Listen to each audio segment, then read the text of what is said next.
Olá, amigos e clientes, eu sou Amanda Chagas, responsável comercial do Grupo Mediari, e hoje nós estamos em mais uma edição do nosso Momento Saúde para falar sobre doenças respiratórias. E é por isso que hoje a gente está com um convidado muito especial, Dr. Marcelo Malman, pneumologista e parceiro do nosso convênio. Doutor, seja muito bem-vindo ao nosso Momento Saúde. Muito obrigado, Amanda, eu que agradeço o convite. Então vamos dar início às perguntas para a gente falar um pouquinho mais dessas doenças respiratórias, né? Então, doutor, quais são as doenças que são mais prevalentes dessas doenças respiratórias? Amanda, não resta dúvida nenhuma que nós, pneumologistas, nós temos o que nós chamamos de carro-chefes, tanto dentro do consultório, na vida privada, quanto na vida pública. E estes carro-chefes são a asma brônquica e o DPOC, né? DPOC, que é doença pulmonar obstrutiva crônica, que muitos pacientes familiares já se familiarizam com esse termo, que vem em alguns laudos de radiologia, o termo DPOC, que está incluído basicamente aí a bronquite crônica e a enfisema pulmonar. Depois, dentro da pneumologia, nós temos as pneumonias, nós temos as doenças intersticiais, que nós chamamos, com a mais comum delas, a fibrose pulmonar idiopática, e a própria tuberculose, que é uma doença de saúde pública, né? E o que são doenças respiratórias? Bom, cada doença delas nós temos um conceito e é importante entender estes conceitos para nós tratarmos adequadamente. Nós notamos perfeitamente que quando os pacientes e os familiares sabem o que é a doença, como essa doença reage, eles tratam melhor essas doenças. Então, se nós pegarmos a asma brônquica, o conceito dela universal é uma doença inflamatória crônica, mediada por algumas células, ou seja, nós temos uma reação do nosso brônquio a determinados fatores externos, mudança de temperatura, poeira domiciliar, ácaro, alguns medicamentos, alguns pacientes têm asma desencadeada por esforço físico. Isso é asma brônquica, então, que é uma doença inflamatória. Já o DPOC, nós falamos que hoje o paciente tem DPOC, é aquele paciente que tem tanto bronquite crônica quanto enfisema pulmonar. A bronquite crônica é um conceito mais clínico, ou seja, a sintomatologia do paciente, e o enfisema pulmonar é um conceito mais anatomopatológico, que é uma destruição de algumas áreas do pulmão que nós chamamos de alvéolo. Então, estes basicamente são os dois conceitos de DPOC e de asma brônquica. E qual é a diferença da bronquite crônica para a asma? Tem algumas diferenças aí. Começando pela idade, a asma brônquica é uma doença com prevalência mais nos primeiros anos de vida, enquanto a bronquite crônica ela tem uma prevalência a partir da quarta, quinta década de vida. A asma brônquica tem um fator hereditário, a bronquite crônica nem tanto, eu vou dizer nem tanto, porque nós temos algum tipo de DPOC que pode ter um fator genético, mas isso é a minoria, então, né, para exemplificar, a asma tem um fator genético e a bronquite crônica não. A asma brônquica ela tem uma espirometria que, quando nós usamos o teste de broncoprovocação com broncodilatador, ela tem uma boa resposta ao broncodilatador, já o bronquítico crônico não. E a principal diferença entre ambas é que a asma brônquica não tem uma relação com o tabagismo e a bronquítica crônica praticamente ela é diretamente relacionada ao tabaco, ou seja, pessoas que não fumam dificilmente vão ter bronquite crônica. Hoje, 25% dos pacientes com DPOC são pacientes tabagistas, né? Desculpa, 25% das pessoas que fumam vão ter DPOC, né? E quem convive com fumantes pode desencadear um problema de bronquite crônica? Pode desencadear mais do que a população normal, do que não convivem com os pacientes que tenham o tabagista passivo, que a gente não fala mais hoje em dia. Mas aqueles que têm algum tipo de fumante em casa têm uma chance maior de desenvolver não só a bronquite crônica, como doenças cardiovasculares, como angina, como infarto ou outras doenças. E vale a pena lembrar, principalmente aqui no nosso meio, de onde nós estamos falando, que nós temos muitas pessoas que vivem no nosso interior, na periferia da cidade, que a principal fonte de combustível deles é o combustível fóssil, que é a lenha, o famoso fogão a lenha. E muitas dessas pessoas, principalmente senhoras, nunca fumaram na vida, mas desenvolvem o DPOC, a bronquite crônica, pela fumaça do fogão a lenha, visto que é 20, 30 anos exposto à fumaça do fogão a lenha, e elas desenvolvem sim DPOC pela fumaça do fogão. E a asma, doutor, tem cura? A asma é uma doença crônica, né? E portanto ela não tem uma cura. E isso é desagradável de nós dizermos, e principalmente os familiares ouvindo, porque quando fala que não tem cura, né, eles falam, bom, então não tem tratamento, ou eu vou amenizar minha doença, ou eu vou mascarar minha doença. Isso não é correto, né? A asma brônquica, portanto, ela não tem cura, mas precisa ser tratado, né? Assim como qualquer doença crônica, como uma hipertensão, a pressão alta, o paciente com diabetes mellitus, são doenças que nós não temos. Tem crianças que nascem com diabetes tipo 1 e precisam a vida inteira fazer o uso da insulina. Então são doenças que não têm cura, mas nós vamos conviver muito bem com essas doenças. Nós temos atletas olímpicos hoje que são asmáticos e fazem uso dos seus anti-inflamatórios esteroides. E isso não é considerado doping pelo Conselho Olímpico, né, pelo COI. Sim. E doutora, a gente fez algumas pesquisas e a gente notou que no Brasil tem uma grande taxa de mortalidade pela asma, né? Em torno de 8 brasileiros morrem por dia pela asma, né? E é tão importante assim manter o tratamento em dia da asma? Com certeza, não só falando em mortalidade, né, mas falando a ausência na escola, ausência no serviço, perda da sua parte laboral, então dificuldade de convivência social, no colégio é aquela criança que não consegue acompanhar os amiguinhos na educação física porque a sua asma atrapalha. Então é fundamental nós tratarmos a nossa asma, por incrível que pareça, como você citou, ainda no Brasil nós temos pessoas que morrem por asma, que nós pneumologistas já achamos um absurdo, porque tem excelentes tratamentos, alguns tratamentos disponibilizados pelo Sistema Único de Saúde que tem uma boa resposta, e nós não vemos motivos de um paciente hoje vir a falecer de asma. Falece porque não são tratados adequadamente, né? Não são orientados a tratar de maneira crônica. E todo asmático deve fazer uso da bombinha com broncodilatador? É uma boa pergunta essa daí, porque quando nós falamos em bombinha, as mães e os pais e os avós já se apavoram com esse termo aí, né, que são os sprays.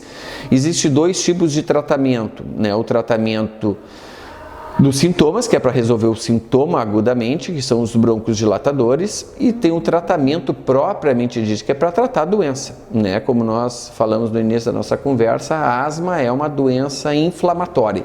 Então nós temos que usar o anti-inflamatório e o esteroide. Este medicamento deve ser usado diariamente, independente do paciente estar ou não com sintomas. E os broncodilatadores, os sprays de broncodilatadores, este sim, usar apenas se necessário. E quando a gente fala se necessário, é literalmente nessa frase, né? O que eu quero dizer com isso, se necessário. Aquele paciente que faz uso do seu spray de broncodilatador mais do que 2 vezes por semana, não estou falando por dia, mais do que 2 vezes por semana, esse paciente já é classificado como um asmático não controlado. Esse paciente precisa fazer tratamento com anti-inflamatório, né? Então, esse é um ponto fundamental. Se está usando muito o seu broncodilatador, é porque a sua asma não está controlada. Certo.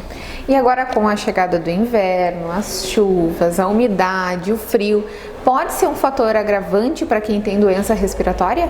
Sim, né? O frio... A própria umidade, o frio, já traz essa condição ruim para o asmático, para o paciente com DPOC, os pacientes que têm rinite também. Lembrar que 30% dos pacientes com asma têm rinite e quase 70% dos pacientes que têm rinite vão ter asma. Então é quase que uma doença conjunta que a gente considera da via aérea total, tanto da via aérea superior quanto a inferior, se falando de rinite e asma brônquica. Isso propicia muito, o inverno propicia muito. A outra desvantagem do inverno é que as pessoas andam mais juntas, mais aglomeradas, ficam presas dentro de uma sala de aula, ficam presas dentro de uma agência bancária ou numa festa social, em um bar, em um restaurante, eles ficam mais presos com menos circulação de ar. Isso é propenso a fazer as infecções virais, que são os maiores desencadeadores de crises, tanto de rinite quanto de asma, principalmente no nosso inverno. Isso aí aumenta a doença, aumenta idas à emergência, internações. E tem alguma forma de evitar essas doenças respiratórias ou as crises? Sim, aí nós podemos dividir essa pergunta em tratamento medicamentoso e em tratamento não medicamentoso. Quando nós falamos no tratamento medicamentoso, as pessoas que têm a rinite manter o seu tratamento de rinite diariamente. E também hoje o tratamento de escolha para a rinite são os anti-inflamatórios nasais, tópicos nasais. E na asma, como nós falamos anteriormente, são os anti-inflamatórios tópicos, né? Para a asma brônquica. E esse é o tratamento medicamentoso. Quando a gente fala do tratamento não medicamentoso, essas pessoas manter algum tipo de atividade física, mesmo os asmáticos, eles devem ser estimulados com a sua asma compensada a fazer atividade física, manter uma alimentação adequada, um ambiente arejado, evitar de tocar em alguma superfície pública e colocar a mão no rosto, seja olhos, nariz ou boca, para evitar alguma contaminação viral. Boa alimentação, boa hidratação, tudo isso faz com que, né, somado ao tratamento medicamentoso, a gente tenha uma vida melhor durante o nosso inverno. E quem tem bronquite crônica ou asma pode praticar atividades físicas? A resposta é sim.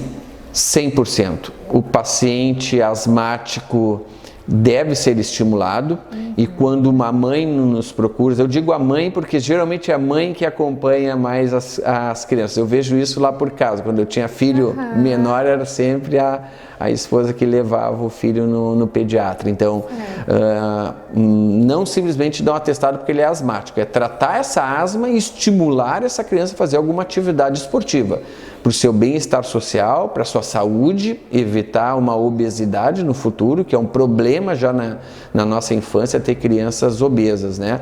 E no bronquítico crônico ou enfisematoso, esse paciente sim, por mais dispneia, por mais falta de ar que esse paciente tenha, ele deve ser estimulado a fazer atividade física. Hoje os trabalhos científicos são muito claros, né? Pessoas com DPOC, bronquíticos crônicos, que fazem alguma atividade física, esses pacientes têm menos exacerbações, ou seja, tenham menos crises do que aqueles pacientes sedentários, aqueles pacientes que acordam, os idosos que ficam sentadinhos tomando seu chimarrão, né? Ao contrário, aquele que pega uma vassoura, vai varrer, ou vai dar uma caminhada, ou vai cortar uma lenha, ou vai dar uma capinadinha, qualquer tipo de atividade física, esses pacientes vivem melhor e mais do que os pacientes sedentários. Então, doutor, para a gente finalizar, qual é o teu recado para as famílias e para essas pessoas que vivem com essas doenças respiratórias? O correto é manter as suas medicações em dia, os seus tratamentos em dia, para viver uma vida longa e mais confortável. Exatamente, né? Todos os pacientes asmáticos manter os seus anti-inflamatórios esteroides, que nós chamamos de ação tópica, e hoje tem vários medicamentos de várias apresentações, ou seja, de fácil adaptação para qualquer um deles. Então, manter e só suspender com a orientação médica, principalmente agora no nosso inverno. Os pacientes com DPOC, esses pacientes serem estimulados a manter o seu tratamento, que o DPOC O tratamento são com broncodilatadores, diferente dos asmáticos, a preferência é por broncodilatadores de ação ultralonga, manter a atividade física, suspender o tabagismo. É de suma importância que esses pacientes entendam que o pilar fundamental do tratamento do DPOC para ter sucesso na sua sobrevida é a cessação do tabagismo. Então, suspender o tabagismo, manter a atividade física. E para as duas categorias de doença, as imunizações, ou seja, vacinas. Vacina da gripe anualmente, tanto para os asmáticos quanto para os pacientes com DPOC, e a vacina antipneumocócica, que é conhecida popularmente como vacina contra a pneumonia, mas o nome correto é a vacina antipneumocócica, que hoje existem apresentações do mercado, que é dose única a partir de 2 anos de idade, é feita apenas uma vacina antipneumocócica durante toda a vida. Então, eu não tenho dúvida nenhuma que esses pacientes com alimentação adequada, com atividade física, sem fumar e mantendo os seus tratamentos em dia, de rotina, esses pacientes vão ter uma vida muito tranquila e muito boa. Perfeito. Então, para quem quer consultar com o senhor e manter o seu tratamento em dia, quais são os teus telefones para contato e endereço? Tá. O meu endereço é na Avenida Presidente Vargas, 544, aqui no centro de Camaquã. E o nosso telefone é o 3671-0072. Certo. Doutor, muito obrigada por participar de um Momento Saúde para nos esclarecer várias dúvidas, muito importantes por sinal. E para quem quer conhecer um pouco a nossa empresa, os serviços que a gente presta, o nosso endereço fica na Presidente Vargas, número 880, e os nossos telefones para contato são 3671-0984 ou WhatsApp 98594-6823.